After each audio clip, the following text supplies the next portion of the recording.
It's really nice to be here. Thank you for your welcome. If you haven't welcomed me, you might be thinking, what am I saying thank you for?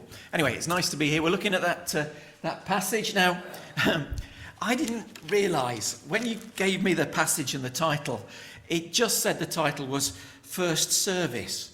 And I just thought, oh, that must mean that there's a second service and this is just the first one. So I didn't realise that was the title, so I've given it another title. So sorry about that. I've given it the title, Treasure in Heaven. So we're looking at that passage, Matthew chapter 6. Let me give greetings from Aspley Christ Church. If you don't know, 2001, I left this church and was called to work for a church in the Aspley part of Nottingham. So if you drive up the motorway, junction 26, just off junction 26, about 10 minutes from there, is what was Aspley Evangelical Church, and some time ago we changed our name to Aspley Christ Church. And it's a church very similar in background to this, and I work for the church there, and it's been my privilege to do that over the years, 23 years since then. So let's just have a prayer, and then let's look at this passage. Father, as we come to your word, speak to us again, we ask. Amen. This is kind of a hard passage because it is so familiar.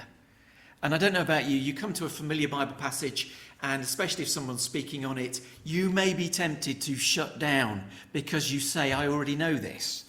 Now, one of my next door neighbours, this was some time ago, so different house, but I still see him now and again. He said to me, he'd been on a course, and he'd said he'd learnt on this course that the biggest block to new learning was, and this is what the course leader called it, the I already know wall. And I thought that was interesting. So we come to this passage, and hopefully you're not going to think, I already know this. Hopefully 80% will be familiar, but probably 90% will be familiar. 95% will be familiar. But the other 5% is something new that we can take home and we can think about, and actually we can use to change the way we live. So the title, Treasure in Heaven, the passage, very familiar. Does anybody watch Grand Designs? Put your hand up, watch Grand Designs. Sometimes watch Grand Designs. Old Kevin MacLeod, it is Kevin MacLeod, isn't it? Yeah. Kevin MacLeod, architect and philosopher and all of whatever he is, he presents Grand Designs. And he takes you through the journey of, hopefully we've got a picture of this, he takes you through the journey of a family or a couple that are building their dream home. Now, if you watch the programme, it always has some sort of jeopardy. Will they, won't they? Will they run out of money? Oh no, the windows are too big. Oh no, the roof leaks. And it has that sort of jeopardy in it. And as you go through the programme, you see this couple build their dream home, and they often spend thousands on this home. And I think we chat about, probably with Elspeth, we sit down as a couple and watch this, and I don't know if I've always said this to Elspeth, but I nearly always think at the end of the programme, I always think, here is another couple trying to build a little bit of heaven on earth, a little bit of perfection on earth. And then I always think to myself, how long will they keep that? And there was one where there was an older couple, and they built a Huff house. You can look that up if you like. It's a German kit-formed house. And I thought they were in their sort of mid-70s. And they're starting out building a new house. And I thought to myself, they've built a massive place for just the two of them in their mid-70s. How long will they keep that? Now, just park that thought there. All right? Grand Designs. Let me introduce you. I hope we got a picture. Is it not working? Oh, right, okay. There's another character I want to introduce to you. That worries me now. That might mean the rest of the slideshow's not as it should be.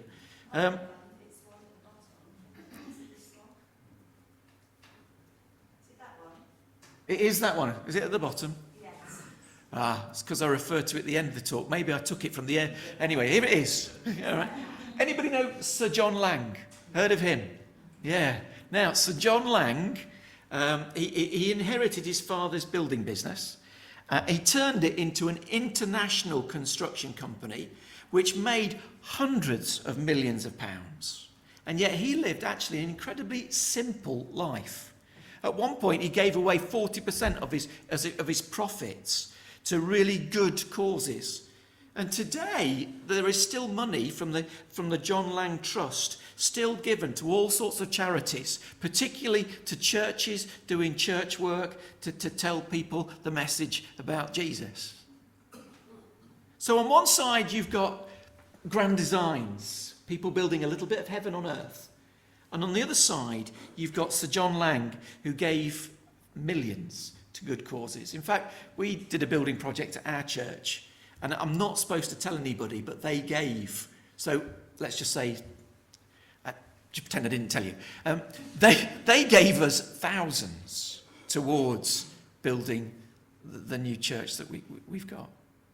And it's all because this man, and apparently, I tried to check this out. I heard that when he died, he had literally his clothes, a spare pair of shoes, and a fountain pen. Isn't that incredible? And he's given millions away. So today's passage, we'll have to go back to the beginning now. Sorry about that, confusing. Today's passage is all about the two differences. In fact, over and over again, you see contrasts in the verses that we look at. So Mark 6 starts with giving, verses 1 to 4, praying, verses 5 to 15, and then it goes on to fasting, verses 16 to 18. And then we come to what we're looking at today. And today, Jesus gives us three contrasts. You see the contrast between heaven and earth. And then you see the contrast between light and darkness. And you see the contrast between money and God. So you see heaven and earth in verses 19 to 21. You see the light and darkness in 22 and 23. And then in verse 24, you see the contrast between God and money. Simply put, he gives us again and again a contrast. Now, I don't know about you. I don't always like contrasts. You know, I like a few more choices. Do you know what I mean? 2016, we all did Brexit. Or most of us did Brexit. And you were in or you were out. I remember a comedian at the time, he was on the news, I think, and he said, look, we've got two choices. We're in or we're out. But most people actually would like a choice number 3, which is, I don't know. And he said, if people had in, out, and I don't know, most people would have gone for the third choice. Now, Jesus, again and again, gives just two choices, and he does it in these verses. He gives just two choices. There's a narrow road, a narrow gate, or a broad road, broad gate. There's a wise builder, or there's a foolish builder. And here there's heaven and earth, or there's light and dark, or there's God and money. There's no... The problem is, often we prefer to live with a, in between. And we need to recognise there's only this, two choices. So these are the contrasts. The Bible actually as well, in these verses, you look at the beginning, it starts with money, verse 19, and in verse 24, it finishes with money. The Bible actually says a lot about money. The parables, Jesus told about, I think it's 39, 40 parables.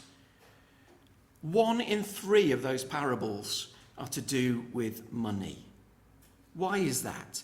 It's because how we spend our money, how we spend our time, it says a great deal about us. It really does.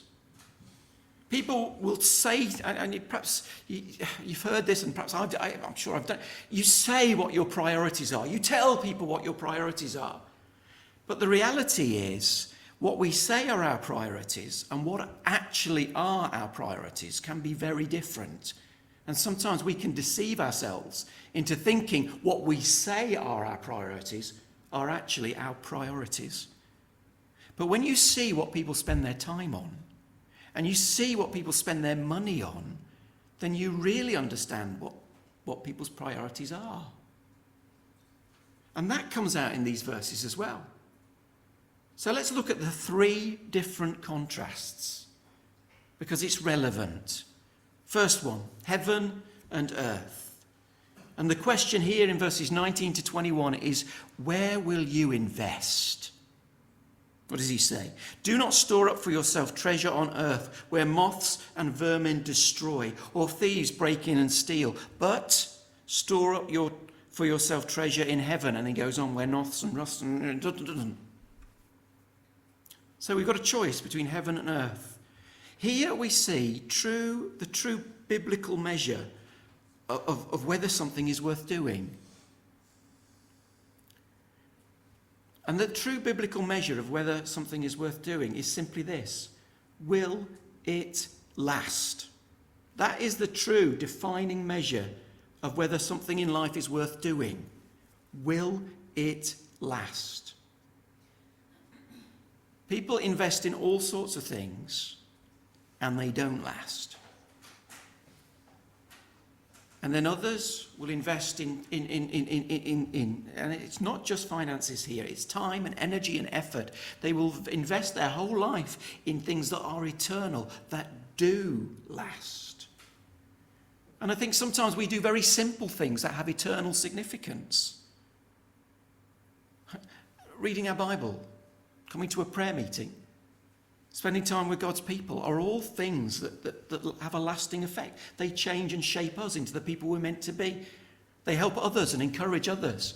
A simple conversation with somebody, encouraging someone, is something that will last. But it's not just talking about easy things in some respect. It's talking about the difficult things, about where we spend our money, how we spend our money, who we spend our money on. Luke, when he talks about these verses, he says in Luke 12:33, he says, and this is hard-hitting, sell your possessions and give to the poor. Provide purses for yourself that will not wear out. That's a very interesting phrase. Provide purses for yourself that will not wear out. There are things we can do in this world. Now, I know we say we can't take it with us. We have that sort of phrase, don't we? You can't take it with you. But actually, you can invest your life in such a way that it has an eternal effect.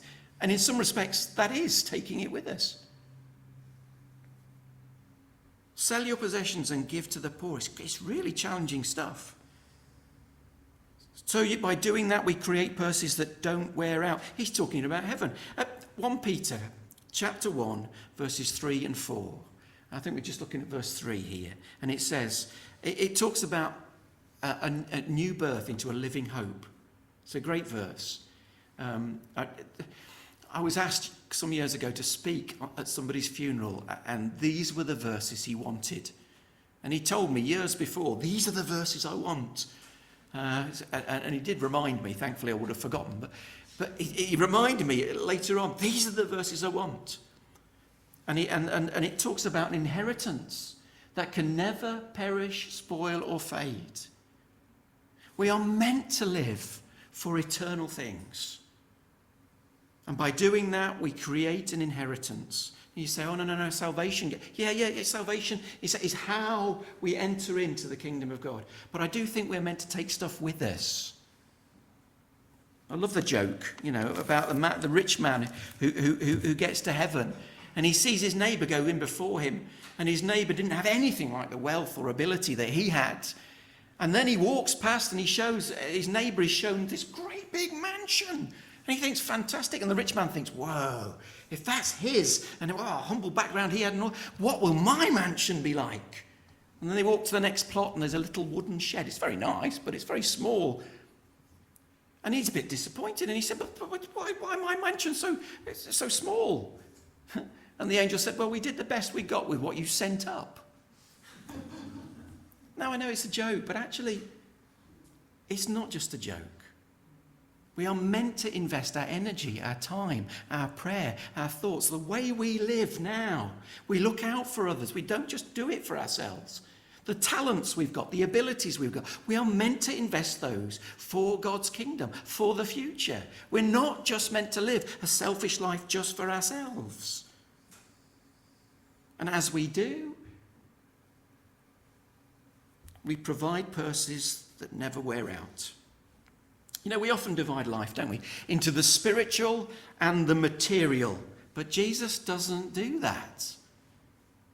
He's saying use the material for the spiritual.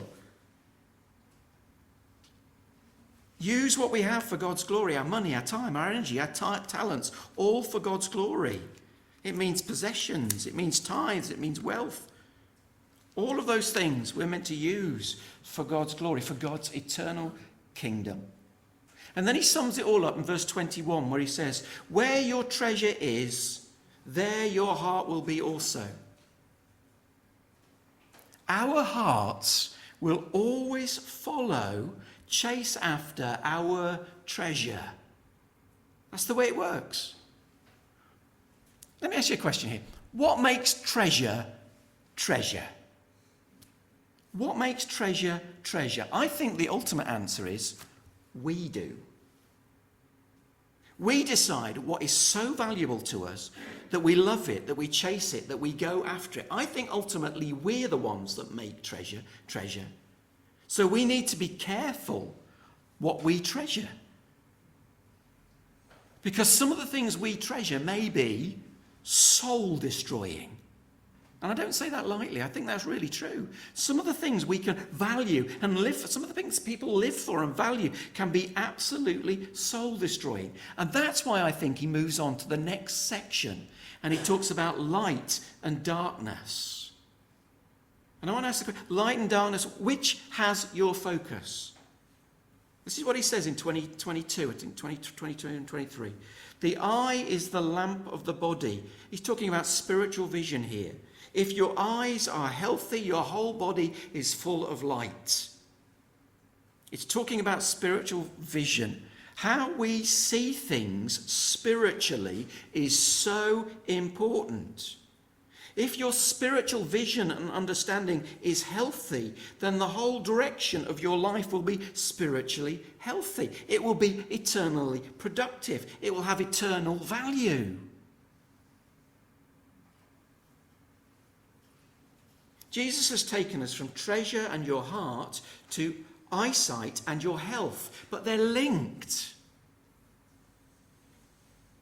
Simply put, one example of the fact they're linked is if you view this world as what we should live, if we view this world as what we should live for, then we invest in this world.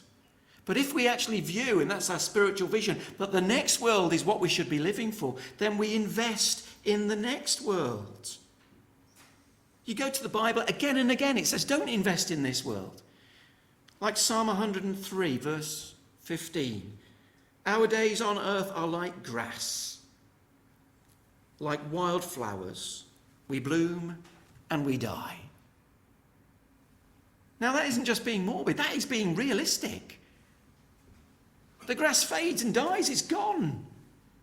And our lives can be like that. So when you place your treasure in heaven, the fact that life blooms and dies and it's gone doesn't matter because you've invested in something eternal.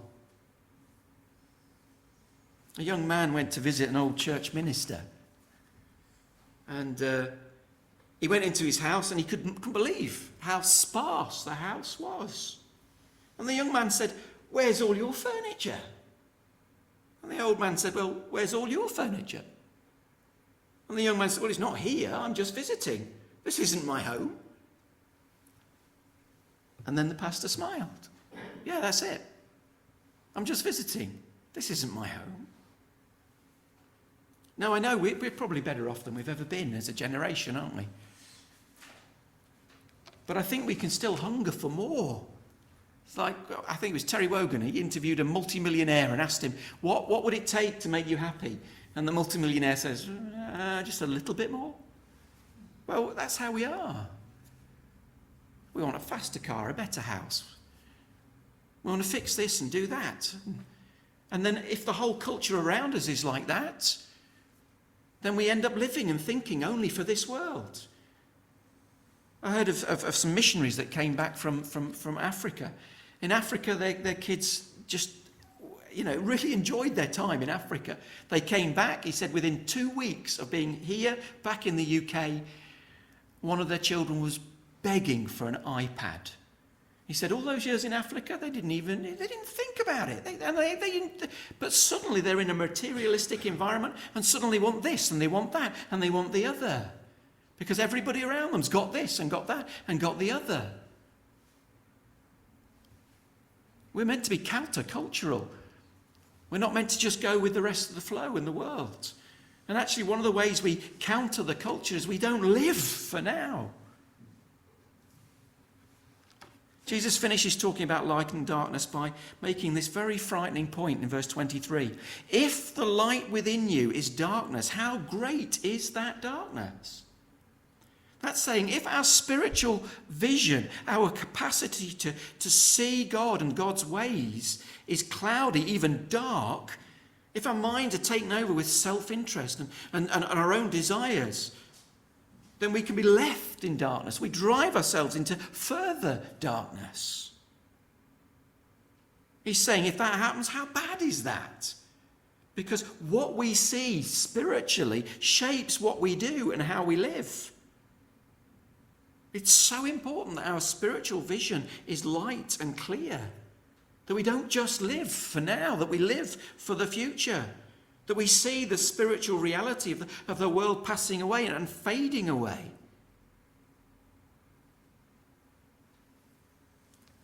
So that brings us then to the third and final contrast. God and money. And the question here is which will you serve?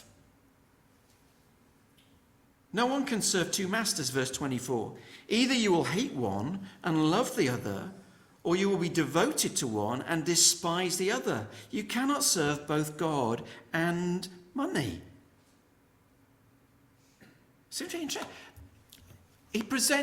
presents money as a master here. Now, we need money, don't we? We can't live on fresh air. You need money. We have to get by with money. But when we start loving money,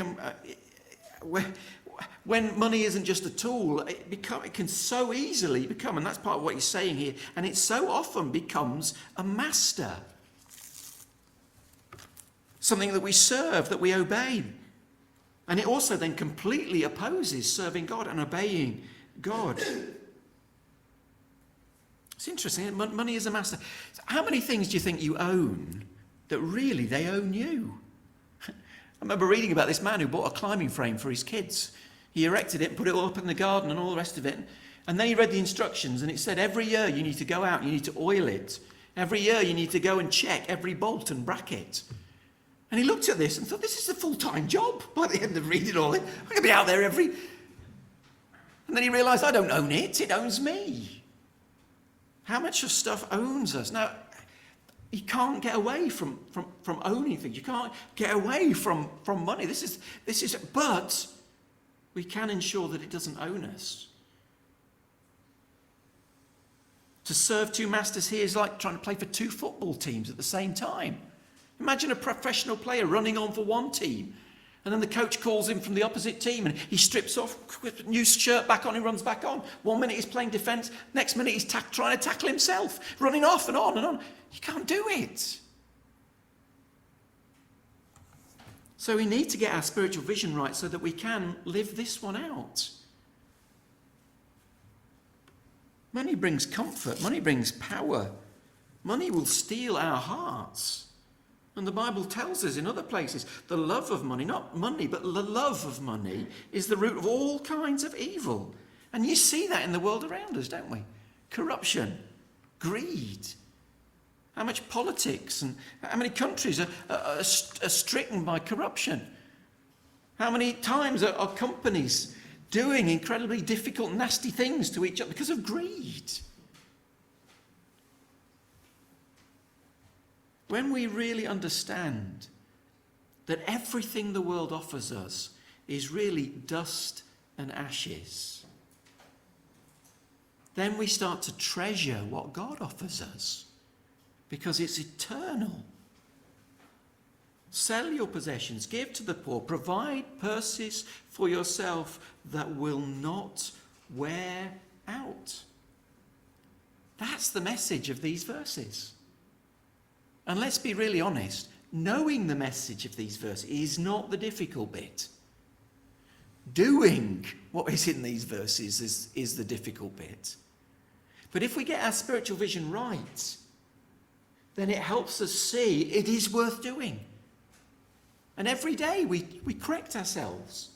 And we pull ourselves into check because covetousness, which is part of what's on here, and is in the Ten Commandments, covetousness is actually one of those sins that sneaks up on us without us even realising. I mean, let's be honest, if you've murdered somebody, you know, usually, if you've murdered someone. Well, hopefully you don't know that. Anyway, nobody's murdered, hopefully. But you know what I mean? There are certain sins that do not sneak up on you. Covetousness is one of those that does. Without realising it, we're doing it. And then it snuck up. And then it takes a little bit more of us. And a little bit more of us. Jim Elliot. Oh, what a missionary. If you know the story of Jim Elliot, you know, he's the man who said, "He is no fool who gives what he cannot keep to gain what he cannot lose." And he did that. He didn't just say it, he lived that. He gave a life he couldn't keep. And through that, he won a tribe. His widow went then, he was killed by the very people he went out to reach. And his widow then went in with the same gospel message, and a tribe was won to the Lord. And you could view his life as tragic, but you could also view it through a spiritual, and you could see, wow, he gave absolutely everything. Now, most of us will never give like that. Actually, when we give our lives, this will be a little bit at a time. A day here, a day there, a bit of time here, a bit of time there, a bit of energy here, a bit of energy there, a little bit of money there, and a little bit of money here. But let's be those people that do that. Heaven and earth, the contrast. Where will you invest? Light and dark, what will be your focus? And then finally, God and money, which will you serve? Are we grand designs building for now? Or are we like Sir John Lang investing in eternity? I probably think of myself as trying to be both. Trying to pull myself back and recognise I need to invest in eternity. Trying to steer myself constantly in the right direction because actually that iPad looks quite nice. And I only have to drive past the car showroom and I want to be in there, press a few buttons and even the smell of a new car. All of these temptations in different forms we will face.